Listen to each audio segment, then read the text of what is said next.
Good afternoon. My name is Lucy Sandell, and I work with the Career Development Team here at the University of Chicago in Hyde Park. I'm delighted to welcome you to our Mind Your Career webinar entitled Crafting a Competitive Resume. Allow me to introduce today's presenter, Daniel Arking. Daniel is a 2005 graduate of the college and since then has been deeply involved with the UChicago alumni community. He has served on boards of the Alumni Clubs of both New York City and Washington, D.C. In these positions, Daniel focused on supporting alumni career development and professional networking within the alumni community. He has also participated as an alumni volunteer with the Metcalf Internship Program, the Alumni Schools Committee, and the Institute of Politics Summer in Washington program. In 2013, Daniel created the Resume Exchange, which helps University of Chicago students and alumni improve the quality and competitiveness of their resumes by providing feedback from a network of over 60 UChicago alumni volunteers who are located across the country and have deep experience in a wide variety of professional fields and industries. Now let me welcome and hand over the controls to Daniel. Thank you so much, Lucy. It's a real honor and a pleasure to be with you and to be with everyone this afternoon. So as you discussed, the topic for today's webinar is Crafting a Competitive Resume. And I think we're going to spend about 25 minutes, maybe a little more, just going through some information on how to put together a resume that really goes beyond the basics and helps you stand out from the crowd in your job market and perhaps helps you improve your professional network along the way.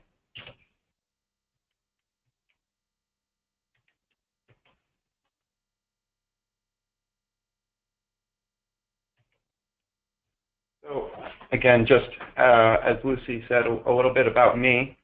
2005 graduate of the college, and shortly after graduating, got quickly sucked back into the alumni community through the Alumni Club of New York City, and since then have volunteered with the Alumni Club of DC and participated in a variety of other mentoring and volunteering capacities. I imagine some of these are familiar to many people here on the webinar. I will say that during my course of volunteering with the alumni community, one thing that constantly came up was, first, the observation that many alumni are really hungry for more information and more guidance on how to use their Chicago connections to build their professional network and help advance their career. Another observation that I saw in these volunteer capacities was, particularly in the Alumni Schools Committee, we're reviewing applications for prospective students, or as a reviewer for the Metcalf Internship Program, reviewing resumes and internship applications of current students. Oftentimes, students were clearly highly qualified, had great skills, were very enthusiastic. I could tell that they were clearly very qualified for the jobs that they were applying for, but simply just were not able to convey that through their resumes. So for all of the great assets that they, as an employee, as an intern, might be able to provide, that was being obscured through their resume and through their application materials to their detriment. And it was largely out of those observations that the resume was created in 2013 as a sort of resume support service for fellow Chicago alumni, and we'll discuss the details of that a little later on. I just wanted to start off with just one slide on resume basics, which should be familiar to everyone. If you've ever picked up a how-to guide or something like that, you've probably seen many of these tips. That the stated purpose of a resume is often to just provide a summary of your professional background, and you should hit all the obvious points in your name and contact information, education, experience, skills, identify specific responsibilities and accomplishments you might have, And I'm sure everyone has heard to keep it to one page at all costs. Again, I imagine most of this is very familiar to you, or to many people here. And it's not wrong. It's all accurate. But my point and the purpose of today's webinar is to really get beyond that. My observation to that sort of basic type of advice is that focusing on resume basics will generally result in a basic resume. And that may be sufficient in many cases, but given the competitive job markets that are out there in a wide variety of fields where a single open position can attract hundreds, if not more, of submissions, and getting to the next round literally means that you have to be in the top 1% to get through those screening rounds, means that a basic resume is often just not enough. And so the question that I've tried to answer, and we're going to discuss in this webinar, is how to get beyond the basics and how to craft a truly competitive resume that helps you get to the top of the pile. Now, we're going to tackle that question in three parts. First, why is it necessary to have a resume in the first place, at the risk of being a little abstract and starting from the basics? That is an important question, I think, in many circumstances. And among the University of Chicago community, I don't think anyone is too adverse to erring on the side of being too abstract. So we'll spend a little time there. Then just the what. This is the meat and potatoes of what to include, what to avoid, based on my observations, reviewing resumes on my own, and again, helping to administer and manage the resume exchange over the past few years. And then finally, the how to take all this information and put it together into your own resume that's truly competitive. So again, the why. Oftentimes I'm faced with questions that really get to the heart of, why is a resume needed in the first place? Oftentimes many people find it's just not possible to fit everything into a single sheet of paper. They can't represent everything and all the great things that they've done in the four corners of one page. Other people have said that they work in the arts, they work in creative industries, they're self-employed, they don't need a resume. How does taking the time to prepare one help them? Why is that worth the while? And I'm sure if anyone who's career-minded, or at least enough to be on this webinar, probably knows that oftentimes it's all about networking, or so they say. So if you're going to get a job through networking, through your contacts, why do you need a resume? Well, I think all those are valid questions, but I still adhere to the general principle that your resume is still quite important. And the best way that I can put it is that the resume is necessary for everyone who needs to convince anyone to hire them for anything.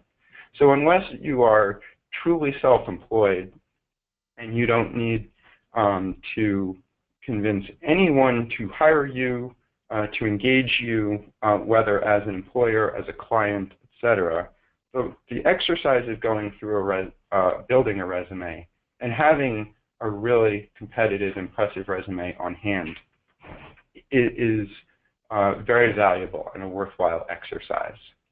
I included this quote, which is one of the by Jacob Grosshandler, who's a 2007 graduate of the exchange of the college, and I will say also a participant and volunteer with the resume exchange. And in a recent blog post that the exchange published, he wrote that a resume is a marketing document, and it's important as a marketing document for a company when it's hiring that it's hiring because it has a problem, and it's hiring in order to solve that problem.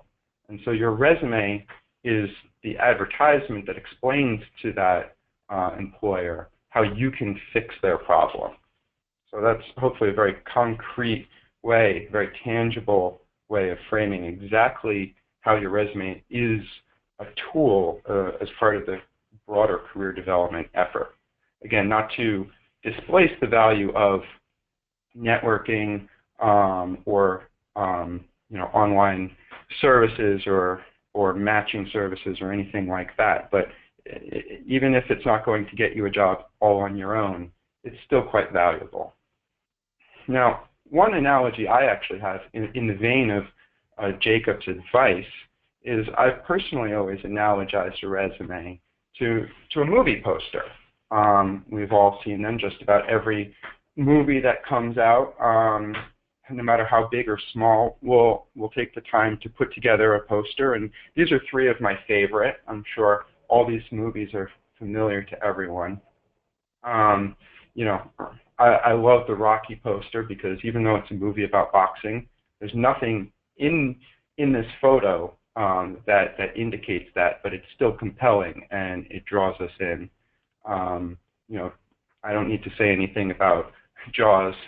Quite frankly, I think we all know what that's about and what's about to happen right after that drawing. And Titanic is, you don't have to read the screenplay of a 3-hour film or read a bunch of critics and reviews to know that, within just a few seconds of seeing this poster, you've got a guy and a girl in a really big boat. And for many people, that's, enough to at least engage them to want to see more. So I'm not saying that you should go for a run in Philadelphia or go swimming with sharks in order to prepare your resume. But this has been a helpful analogy for me that I often relate to, because like a movie poster, your resume should be very quickly accessible. It should be impactful to the reader, and it should make the reader want to learn more about you. And it should do that all in the space of about 30 seconds or less. It's even though it's not a graphical document, it's helpful to see it as a promotional document, something that makes a potential employer want to learn more about you. I will, taking that concept even further and bringing it back into the professional space. Anne-Marie Siegel is a graduate from '96 who is also a resume exchange volunteer. She, by day, is a professional career coach and has actually just recently written a wonderful book called Master the Interview, which focuses on interviews, not resumes, but it includes this really fantastic concept that I've tried to apply into resumes when I see them, which is the idea of conveying your personal value proposition. And as Anne-Marie wrote in a recent blog post to The Exchange, your personal value proposition is the intersection of your unique set of competences and interests with the needs of the marketplace. So drawing this, applying this to resumes, it's becoming clearer that the purpose of the resume is not just to summarize everything you've done and everything you're trained to do and all of your skills. It's to clearly and concisely and quickly communicate how your abilities and your interests can meet the needs of the marketplace. And when that connection can be made, that's how a hiring will be made. That's how you get the job you want, because you become the employee that organization wants to hire.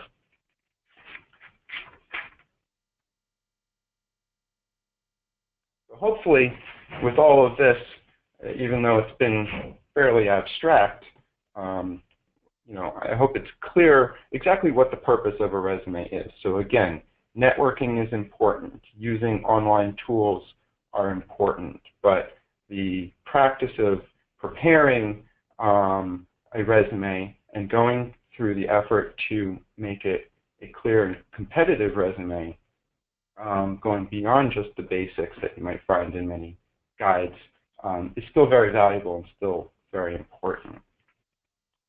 So finally, moving into the what, the meat and potatoes, you might say.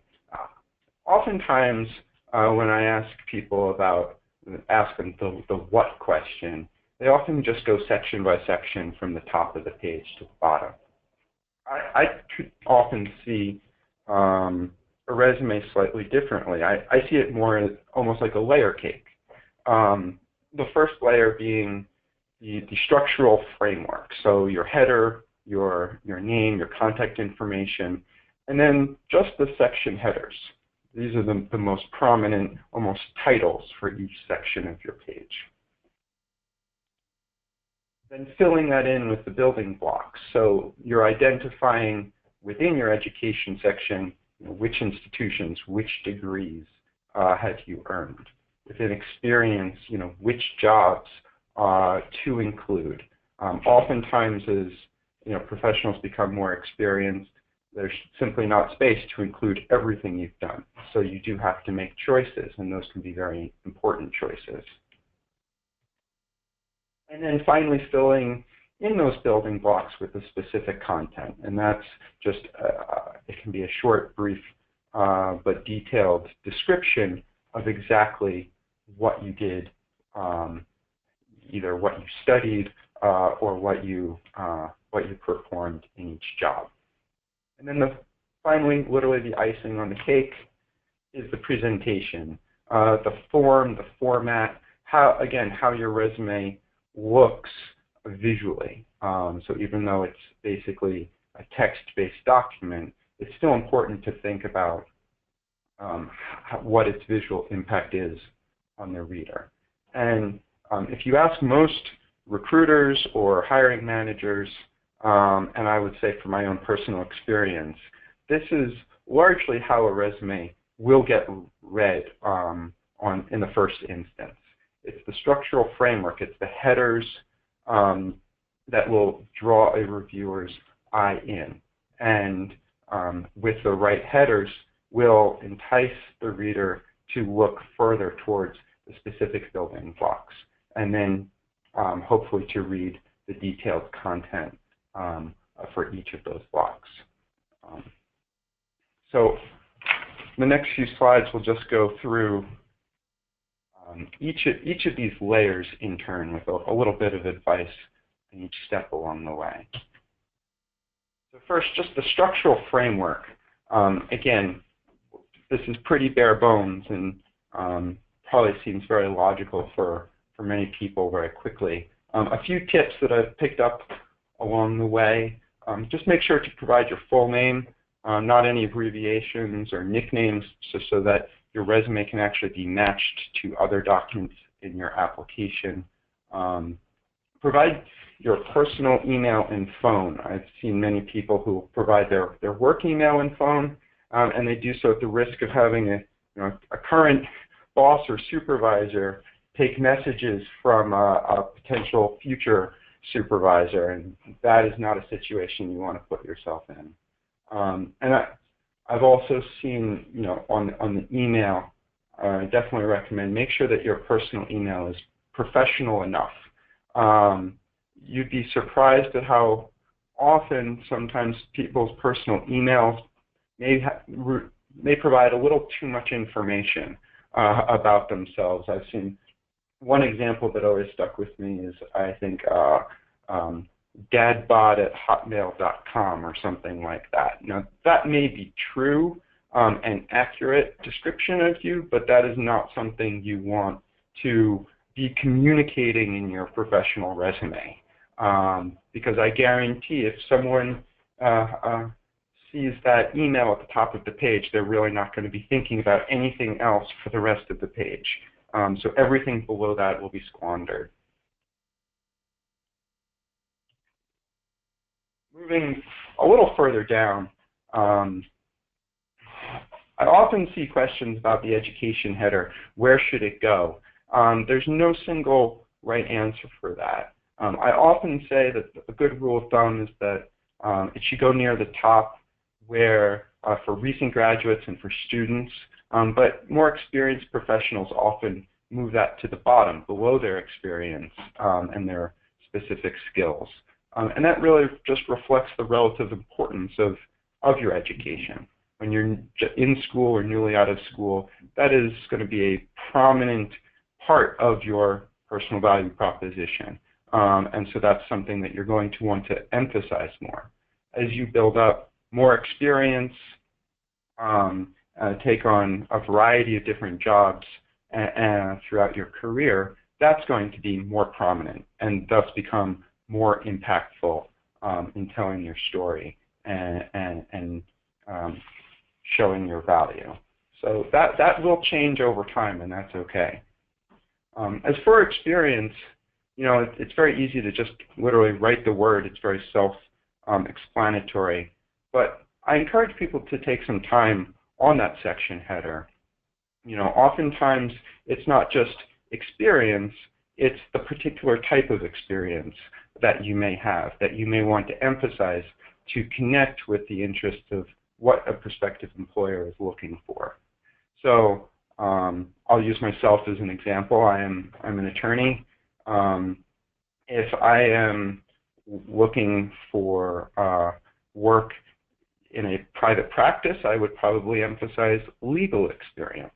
If I'm looking for a job in a government setting that may involve some legal, some non-legal requirements, I might emphasize government experience. And I might include a second experience header to fill in the gaps. But again, it's worthwhile to think about how to craft that header to really make the connection between what you have done and what a prospective employer is looking for. Lastly, I just include a little tip. This comes up quite frequently about whether to include a summary at the top or an objective line. I often find that it's generally not worth the space to include that short paragraph about yourself. The whole purpose of the resume is to describe yourself.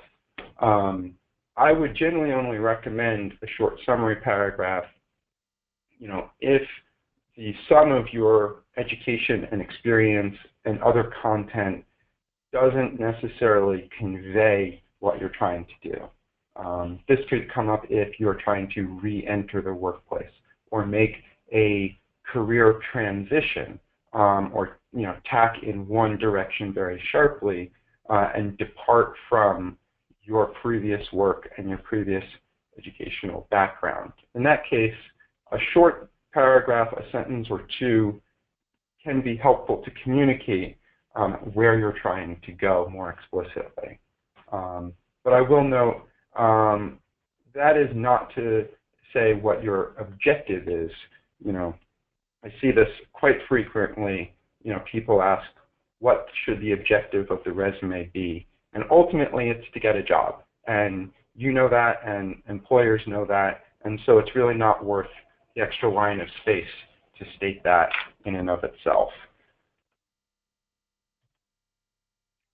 Now, moving down onto the building blocks, there's a lot of content here, and I won't go through all of it or recite all of this in detail, but just to hit some of the highlights of these literal building blocks.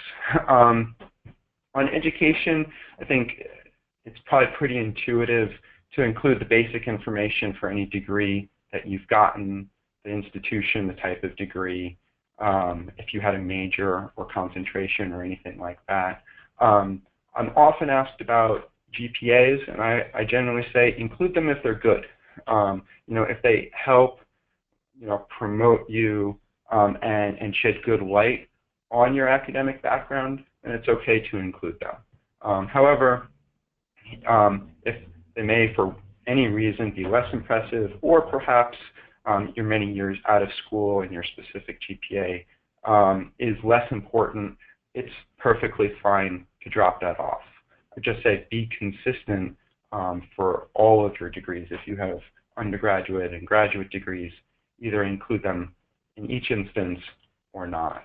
I'm often asked about, how much content to include on specific honors or awards or achievements. My general rule of thumb, this is a very Chicago reference, but yes on Dean's List, maybe not on scav hunt victories. I think we all know that a good scav hunt victory may actually be even more notable than making the Dean's List for a year, and even more impressive. But a prospective employer, especially one who hasn't gone to the University of Chicago, would just be confused by that line. If you do know that a recruiter or employer is a fellow Maroon, perhaps there's another way to include that further down. And this may not have occurred to some people, but I have seen it on many resumes. Never list your standardized test scores. I would see this quite frequently with Metcalf resumes and other things like that. Especially younger students and recent grads will keep those on there. And you may have gotten really great standardized test scores on one test or another, but there's no way that that can be the most interesting thing about you. I promise you, if you went to the University of Chicago, then your standardized test scores, even if they are perfect, or God forbid, only the 99th percentile, they're still not the most interesting thing about you and are not worth the space.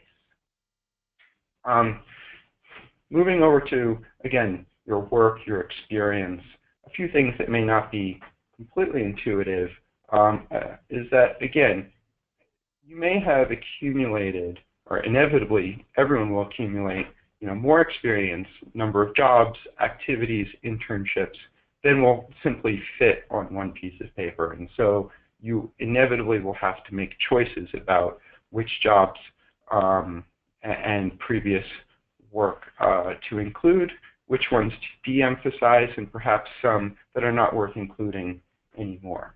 Again, make those choices based on what will stand out to the prospective employer and what will best communicate your personal value proposition, to bring up that concept again. That can be very important. And again, that may necessitate preparing a different version of your resume for different employers or different types of employers. And that's okay. This is not a static document, and you should not treat it as such. It's often not intuitive to many people to include internships or volunteer positions, volunteer activities, as opposed to just work that you did full-time for a salary, etc. And oftentimes internships, volunteer activities, this sort of thing, can be the best type of experience to include. If you're trying to break into a new industry or make a career transition, oftentimes the best way to build up that first kernel of experience is through an unpaid internship or just a weekend volunteer position. And in that vein, to the extent that it is relevant and substantive and presents you in a positive light to a prospective employer, by all means include that. And if it's merited, then include that prominently. Now, as I mentioned, your resume is a dynamic document, and you may have to manage multiple versions over the course of your career, or even at a given transition point if you're pursuing different types of jobs simultaneously. And so to manage all that, I recommend keeping what I call, is commonly referred to as just a master list. This may be more analogous to a CV, but even if you're not in an academic background that actually requires a CV, this sort of draft document is good to just keep in the background so that you have your basic list of everything you've done and basic descriptions prepared. And so you can just pull from that and make selections from your master list whenever you're preparing a specific version of your resume for a specific employer. Moving over to skills, again, you'll notice in what I've recommended that the key points are relevant to your prospective employer. Show skills that matter to them. In fact, try to take care not to show skills that you may have that may be very impressive but are not relevant to a prospective employer. This is a good way not to just talk to demonstrate what you can do and your abilities, but also demonstrate your understanding of what the employer is looking for. This is a very easy way to make that match between what you can offer and what they are looking for. My last point on that is just to be careful to think about exactly what's a skill and what's not a skill. You know, we can all do a lot of tasks that we're very proud of, but may not necessarily stand out as a unique skill that will separate you from the crowd. Again, I'm an attorney by day, and so my common example is, you know, it may seem logical that a legal skill is, you know, case law research or Westlaw research, that sort of thing. I would argue that that's actually not a skill to put on your resume because that's just a basic function that any attorney should be able to perform. So simply demonstrating that you can do what you're supposed to and meet the minimum criteria that would be expected of you simply isn't enough. Use the skills section in your resume to go above and beyond that standard. And then at the bottom, you'll see similar information for, you know, personal interests. I oftentimes see resumes that list personal interests that just don't make sense. And they may be interesting and they may be personal. And even if the intent is to try and personalize the resume more and show that more personal dynamic, it's often just not worth the space, again, if it doesn't fit with the employer. The caveat to that, and this is largely out of my personal experiences, sometimes it's okay to include personal interests and perhaps skills or other tidbits about yourself if they're not relevant, if they're just really cool. If you do something that's completely unique and would be a great conversation starter in an interview or help you stand out, maybe something that's interesting that sticks in a prospective employer's mind as they're going through the hundreds of resumes, that could be worth it. But again, make sure it's professional enough and make sure it's actually unique and interesting. Definitely get a second opinion on that before you share it with a recruiter or hiring manager. Now we're getting more into the weeds, and you can see the number of boxes are starting to grow. So again, just to highlight a few tips here, I would say the most important recommendation when we're delving into the details of how to describe your education and how to describe individual words, again, is to just emphasize your personal, projects, your responsibilities, your accomplishments. Again, it's not a summary about what you've done. It's to brag. It's to use this space to emphasize what you have personally done and what you can, take credit for, what you should be, what you can be proud of in each position where you've worked. Towards that vein, try and be as specific as possible. If don't just say you raised, large sums of money. If you were in a fundraising or development capacity, try and use specific dollar amounts. If you led a team on a project and it was a particularly large and complex project, include the number of people on your team or the budget that you had to work with. It's okay to sprinkle a few key numbers and a few key metrics, both as to the magnitude of your responsibilities and to your accomplishments that resulted. One other thing that I will highlight on this sheet, on this page, are using keywords in terms of art. And this is often not intuitive to many people when they're writing their resume, who don't realize that your resume is not likely to be reviewed by a human in the first instance. It's often going to be passed through automated software or computer screeners that will look for specific keywords and often only pass your resume on through to the next round of human review to the extent that it includes the right words, the right terms. Perhaps there's a percentage algorithm and you have to hit 70 or 80% in order to move on.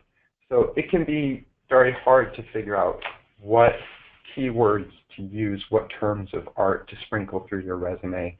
On that point, I would suggest looking at the job description, looking at information on the employer's website. If you see specific words, specific terms of art that they're using, see if you can use it in your resume. Of course, you always want to be accurate and honest in your resume at every step, but to the extent that you can choose among a few different options and pick a keyword that the employer uses when speaking about itself, your resume will be better off by using those specific keywords.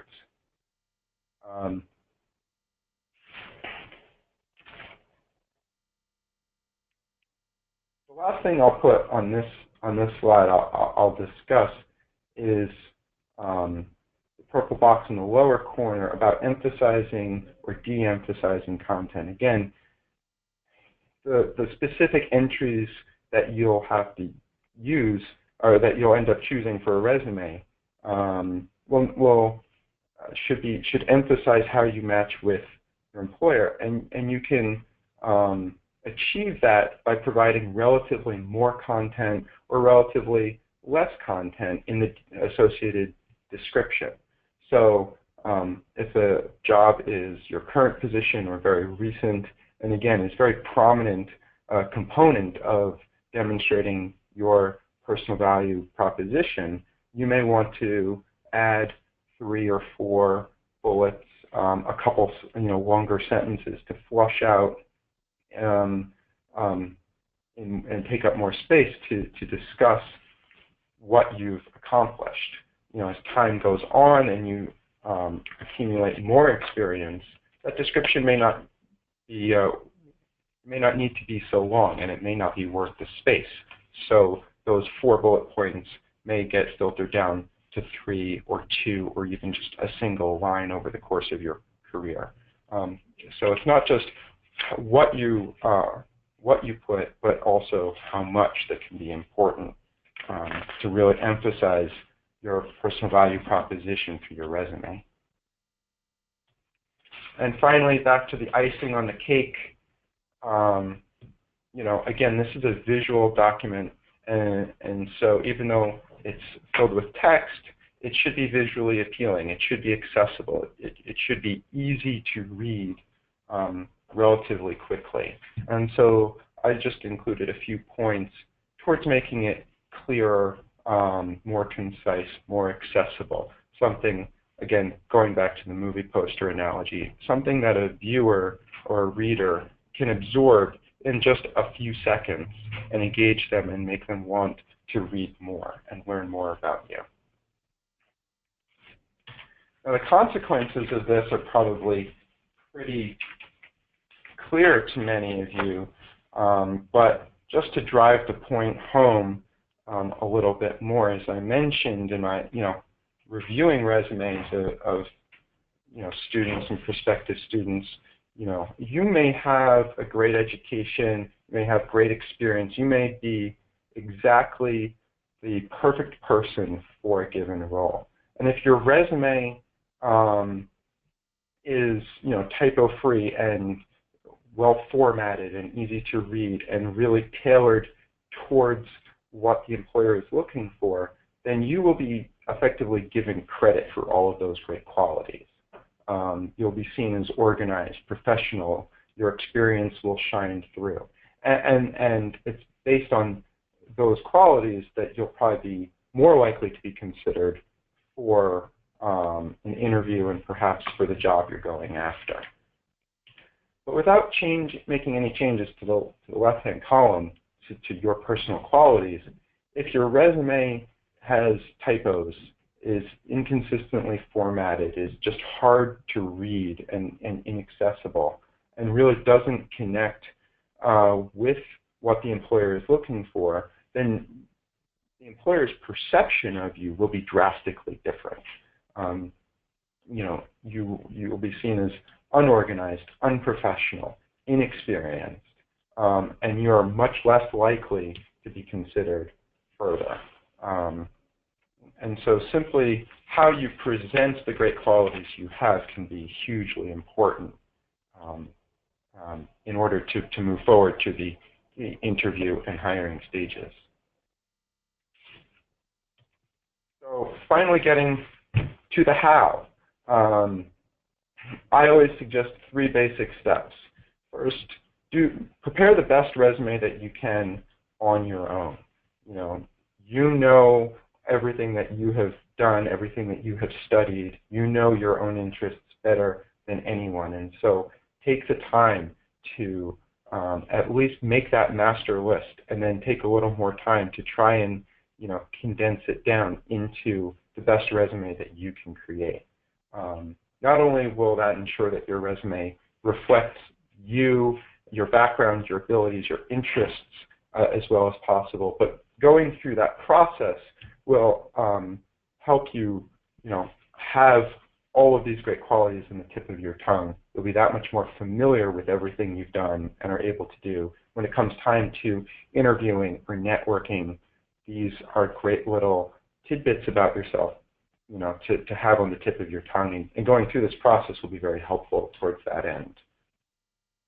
And once you've done that, I always recommend, engaging others, solicit questions, feedback from other people, from your peers, classmates, ultimately people who know you, but also know the industry and know what prospective employers in your job market are looking for.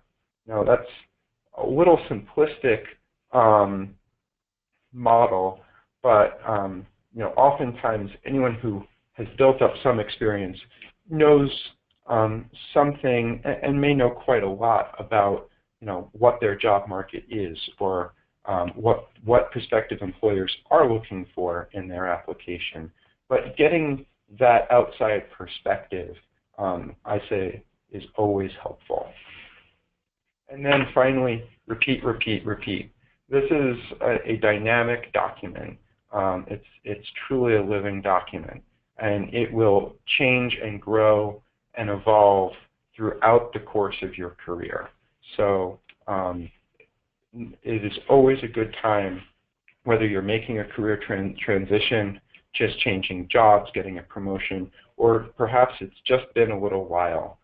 It's always good to go back and refresh and revise your resume, and again, to ask for advice along the way. So just bear with my very basic PowerPoint graphical expertise here.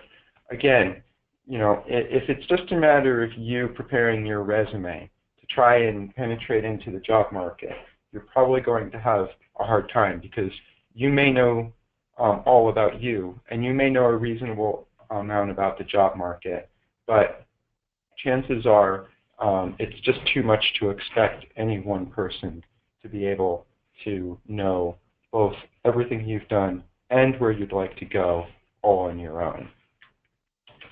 Which is why I always recommend getting advice from people in your network, from peers, individuals I collectively call resume advisors, broadly conceived, who can make that connection for you and add that additional insight to help your resume go from basic, functional, accurate summary of what you've done to something that's really competitive and will really stand out from the crowd.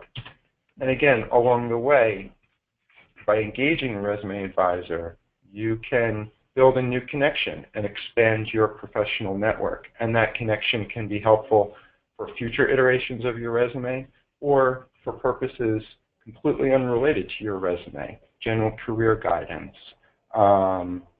for example, cover letter help, you name it. It's always good to be continually expanding your professional network, not just when you're looking for a job. It's something you should be doing every week, if not every day, throughout your working life. And your resume can just be an excuse to do that just a little bit more and connect with a few more people that you might otherwise not be able to. So this really tees up the resume exchange, which again, as Lucy mentioned, we created in 2013 as just a local initiative with the Alumni Club of Washington, D.C. Since leaving the board of the Alumni Club in 2015, we were able to expand the exchange geographically and number of schools to serve all alumni across the country, regardless of what school or division they attended. So this is a volunteer-run service that is completely operated by alumni volunteers who are interested in helping their fellow Maroons improve the quality and competitiveness of their resumes.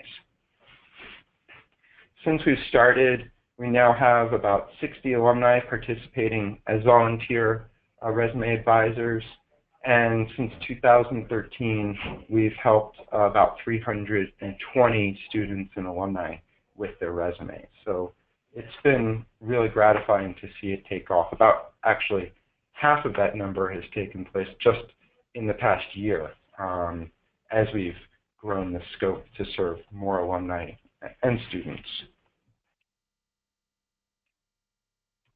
Give you a little bit more background about the advisors.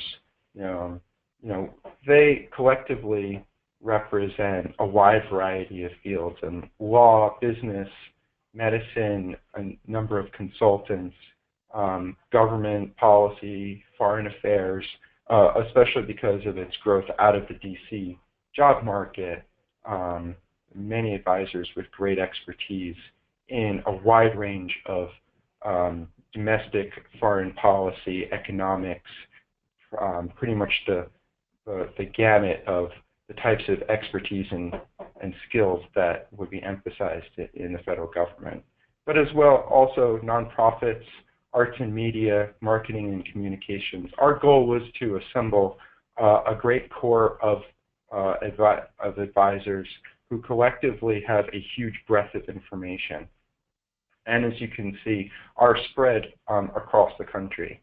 And so the goal is that when you submit your resume for review, we can hopefully pair or match your resume up to an advisor who understands where you're trying to go, understands the industry that you're interested in, and also understands the job market that you're looking to get hired in. These are really important insights that will help make sure that their advice is that much better than the sort of basic information, again, you get out of a basic guidebook. The goal is to go beyond that basic functional resume and help give you the insights that will make your resume truly competitive. And so just to wrap up with a few nuts and bolts about how we operate, again, it's a completely voluntary service. There's no charge or anything like that. It's open to all current students and alumni of the university. All you have to do is just visit the link at the top of that screen, or just click through to the resumeexchange.com. There's a short web form you can upload your resume, and then we will review your resume and your information and forward it along to the advisor who looks like the best match for you. So if you are interested in law school, we'll try and find a volunteer resume advisor who's an attorney, who who can help you with that connection. If you're interested in going into finance, we'll try and find a resume advisor who has perhaps an MBA or works in the area. And of course, we always try and make sure that there are good geographical connections, because the legal job market in New York may not be the same as the legal job market in Chicago or St. Louis or Atlanta. So we try and take care of, consider all of these factors, again, to make sure that you get the best advice that that will help you prepare your best resume possible. And then I will just end it with one pitch. Anyone listening to this webinar or watching this who may be interested in becoming a resume advisor, I definitely encourage you to sign up and participate. Again, we have a cohort of about 60 current advisors. They're from all over the country in all different fields, and they all say that it is a really meaningful and impactful volunteer opportunity. We try and make it as convenient as possible. All of the communications are over the internet or email, so you can review resumes, provide feedback, interact with users literally from anywhere in the world. I remember one advisor actually reviewed a resume and wrote up her review while stranded on a plane sitting on a tarmac. She had nothing to do. It's literally that easy. We don't require alumni to be full-time recruiters or career coaches, although we do have a few professional career coaches. Anne-Marie is one great example, who appreciate the chance to do this and help their fellow Maroons out on their own time. We simply ask that you have some experience in your chosen field or industry, whatever that might be. You have some experience reviewing other people's resumes and providing feedback. That could be perhaps you're a recruiter or a manager at your job, or perhaps you're just the person that your friends and family and coworkers go to for advice, and you've accumulated some great resume insights through that informal process. And again, just a basic understanding of your job market, so you can speak to what prospective employers are looking for, and can help give advice on how to craft resumes that really speak to those nuances. We really only ask about 1 or 2 hours a month. Generally, reviewing a resume doesn't necessarily take longer than that, and you can always decide to make yourself available to review just one resume, or the sky's the limit depending on your availability. So with that pitch, just in case anyone on the line is interested in participating, I will leave it there and turn it back to Lucy for questions. Great, thanks. We have a tremendous number of questions, which is not a problem at all. I'm very excited.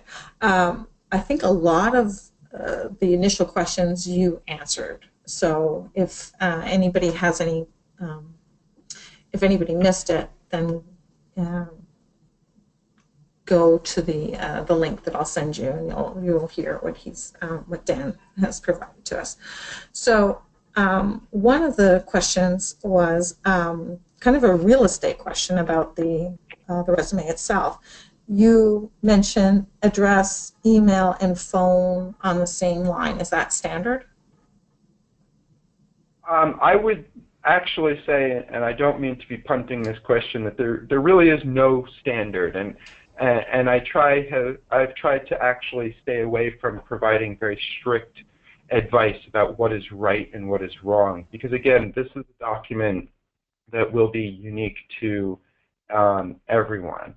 I would say towards that point, you don't want to take up too much space with that information. And in my experience, you can often include a phone number, an address, and an email address on 1, maybe 2 lines. Again, I've also seen the tactic that for current students or less experienced graduates who may need to fill up a little extra white space. You can include your address as a 3 or 4 line block at the top. Very common with current students who both have a university address and their home permanent address to do that. So you sort of have to balance how much space do you have to work with. On that point, I will also say beyond mailing address, email, and phone, I have seen some people include things like a personal website or the link to their LinkedIn profile. Again, both potentially appropriate if they add value to your resume. You know, the real estate is limited. If you're going to include your LinkedIn page, make sure that your page looks really good. Don't direct a prospective employer to a LinkedIn profile that's just very haphazard. You'll be shooting yourself in the foot. Same thing for a personal website. Great.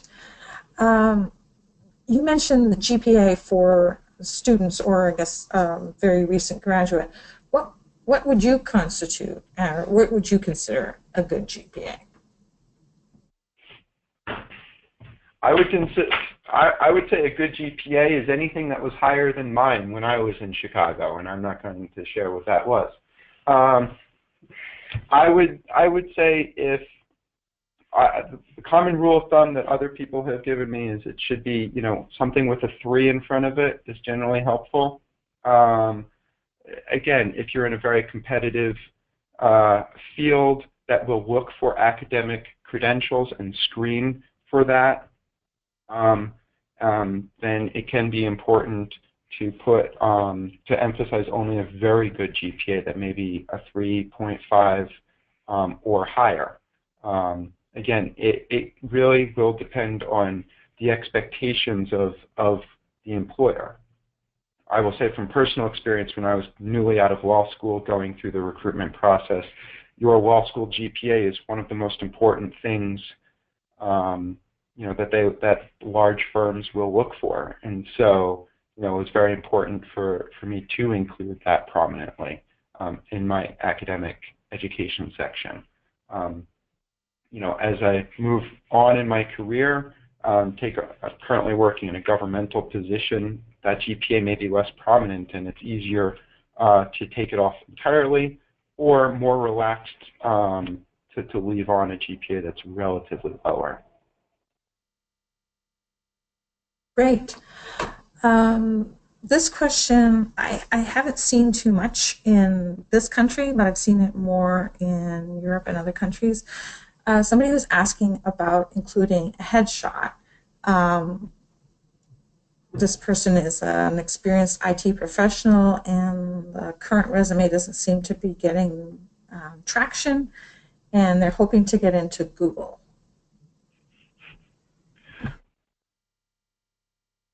I'm not sure what circumstances a headshot would be helpful. For a traditional resume, I don't see how it would be helpful to include just sort of a thumbnail. I think if you're in perhaps in theater or the arts or something where a real headshot is valuable, then that should be a separate, distinct part of your application. I'm not sure exactly how a graphic, a picture of yourself can be helpful, and it could actually potentially confuse those sort of automated screeners that may only be set up for a text-based document. So I don't want to say no, never in any circumstance, but I'm not aware of any circumstance where it would actually be helpful, a good use of that real estate on the page. Okay, great, thanks. There was a question about resume advice for seniors, those who are over 60 who are job seekers. It's perhaps a length of resume question. Sure. So I should have clarified a little earlier, but I'll just say it for now. The focus of this webinar has really been on the professional resume as distinct from an academic CV, which can be run for many pages and is really intended to be a much more comprehensive summary of everything you've done, publications, etc. So even if you are say mid-career or highly experienced, and maybe looking to make a transition or continue your career in a new role, I would still say you should still be able to keep your resume to about 2 pages. I think going beyond 2 pages, again, not to provide any hard, steadfast rules, but going beyond 2 pages can be too much for a recruiter or a hiring manager to review. Again, this is one scenario where I like to go back to the movie poster analogy. A movie poster may be incredible, but if they have to put it on 2 sheets that you have to flip back and forth on, it's going to be less impactful and less accessible.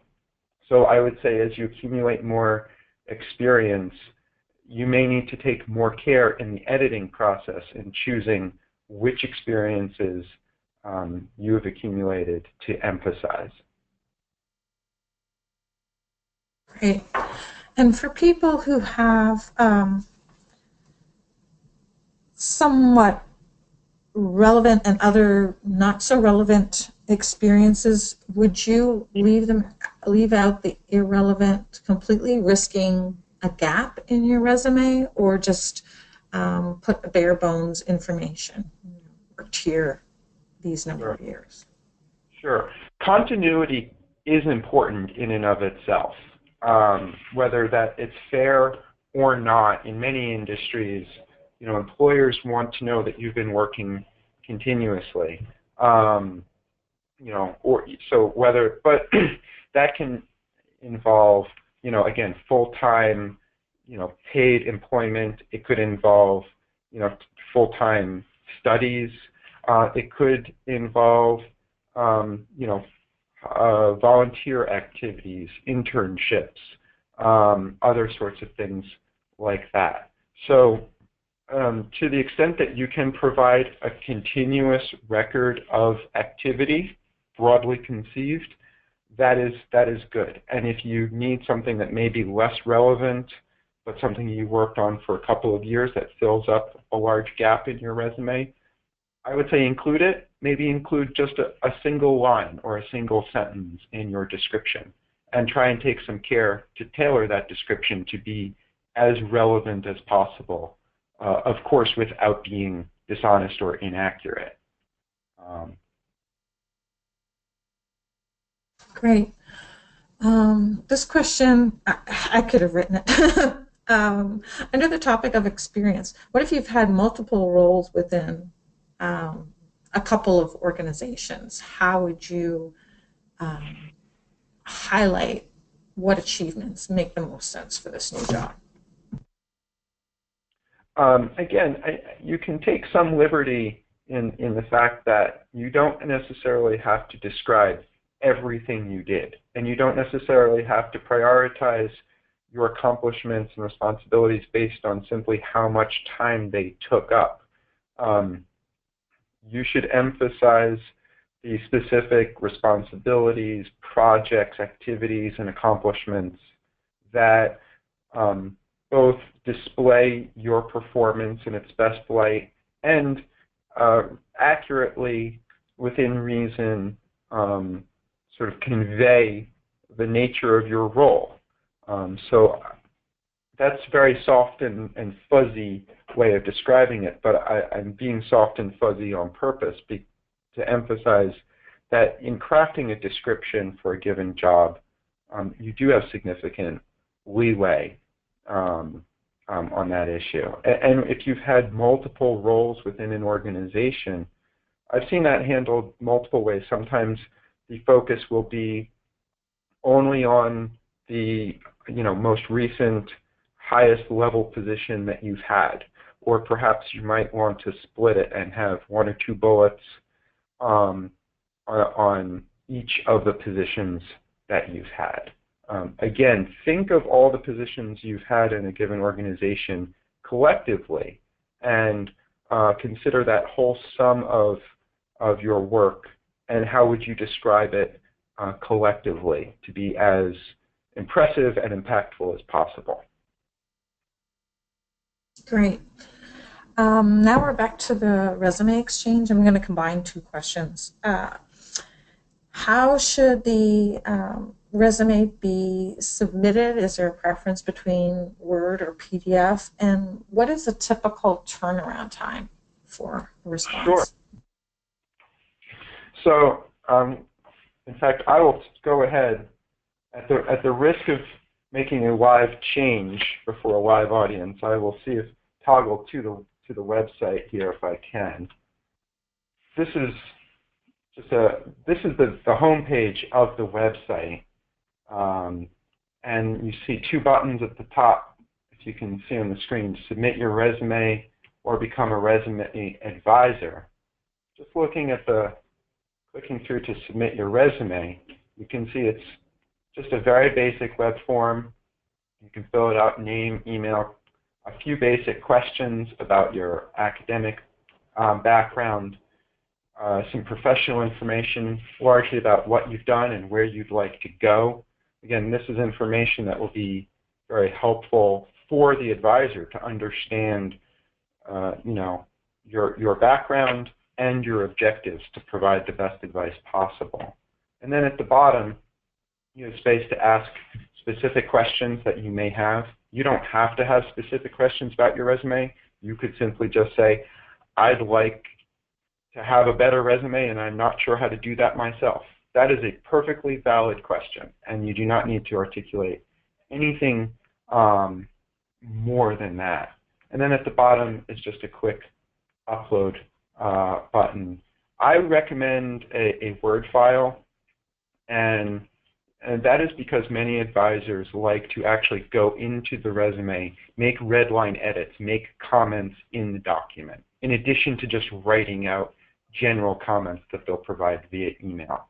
And that's generally not possible in a PDF. Well, we're actually 7 minutes over, but we still have a ton of questions. Daniel, do you have a couple more minutes? Or should I just gather the questions? I do. I have a few more minutes if you have a few more questions. I do. This question is, person is looking for an example of how one selects from one's job history for a particular position while demonstrating that you have job continuity.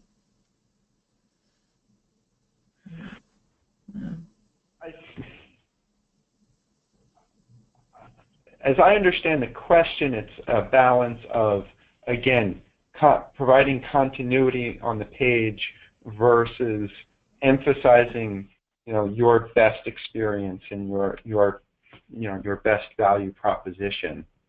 I would say the best way to find that balance is definitely maintain that continuity to the extent possible, but feel free to vary the amount of content in your description or its placement on the page in order to control that emphasis. Again, you don't necessarily have to have just one big section for experience. I'd say it's acceptable and maybe helpful to have 2, to highlight, for me, speaking personally, if I'm looking in a legal position in a governmental role, might have my top section be governmental experience or legal experience and have some continuity there. And then have a second section for other experience, or I might drive the point home even further and just say other relevant experience. And the continuity doesn't necessarily have to be displayed in a strict reverse chronological order from the top of the page to the bottom. But the sum of the parts should show that you've been, active and engaged in some capacity to the extent possible. Great, thanks. For recent graduates with not a lot of experience in a particular field, is it better to include non-relevant internships, part-time jobs, or better to have a shorter resume? Well, there's a limit to how short your resume can go because you simply can't cut the page in half. So, and I don't recommend leaving half a page of white space at the bottom. So, it's okay to acknowledge that if you're currently in school or right out of school, you will necessarily have fewer options to choose from. And I would say fill the space within reason with experiences, even if they're not perfectly relevant and perfectly tailored to exactly what you want to do or what your goals are. That is a luxury that comes with simply accumulating more experience and being able to choose from your various experiences and activities to craft a more honed document. Completely understandable that less experienced students and recent graduates may just not have that luxury until they accumulate some experience. Great, and I think we'll just do one last question. I'm amazed at how many people are still staying with us. Thank you so much. Do you have any thoughts about the skills-based format for a resume? This can vary. I don't have specific insights on how to craft the skills. Often it's relative, towards the bottom, and is often most useful to highlight specific skills that don't clearly come through in the discussion of your academic and professional experience. So, for example, in technical fields, in IT, where knowing certain development languages, software languages is important, and either you know it or you don't.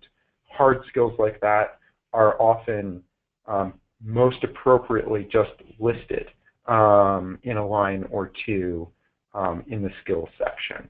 But if you feel like a skill or a particular expertise is being adequately conveyed through your academic background and through your professional experience, you don't necessarily need to worry about taking up even more space in a separate skills section.